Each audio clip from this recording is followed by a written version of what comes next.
Era uma vez, há muitos anos, um grande império chamado Império Romano. Este império era tão grande que suas terras iam de uma ponta da Europa até partes da África. As pessoas diziam que todos os caminhos levavam a Roma, a cidade mais importante do império. No auge do seu poder, o Império Romano era muito forte e tinha um exército poderoso. Os romanos construíram estradas, cidades e monumentos incríveis, muitos dos quais ainda existem hoje. Mas, como todas as histórias, a do Império Romano também chegou ao fim. E isso não aconteceu de um dia para o outro, foi uma história cheia de eventos ao longo dos anos. Para entender a queda do Império Romano, precisamos voltar no tempo. Nos últimos anos do Império, havia muitos problemas. Os imperadores que governavam nem sempre eram bons líderes. Muitos gastavam o dinheiro do povo em festas e guerras sem sentido. Além disso, o império estava ficando muito grande para ser controlado. Era difícil para o imperador em Roma governar tantas terras e pessoas diferentes. Enquanto isso, povos que viviam fora do império, chamados de bárbaros pelos romanos, começaram a atacar. Estes eram grupos como os visigodos, os ostrogodos e os vândalos.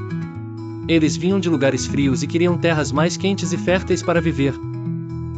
Os romanos tentaram se defender, mas com um império tão grande, era difícil proteger todas as fronteiras.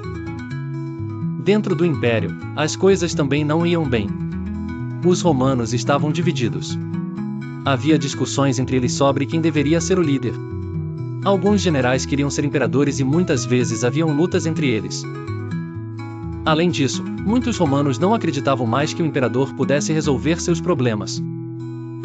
Por todos esses problemas, o império foi dividido em duas partes, o Império Romano do Ocidente e o Império Romano do Oriente.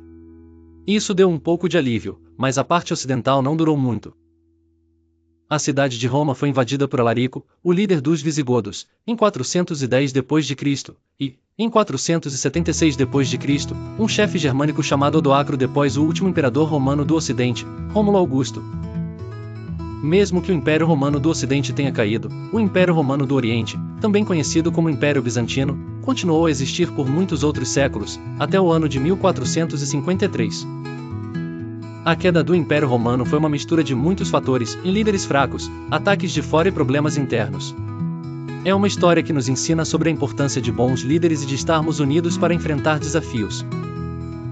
E mesmo que o grande império tenha caído, a influência dos romanos pode ser vista até hoje em muitos aspectos da nossa vida, como na arquitetura e na língua.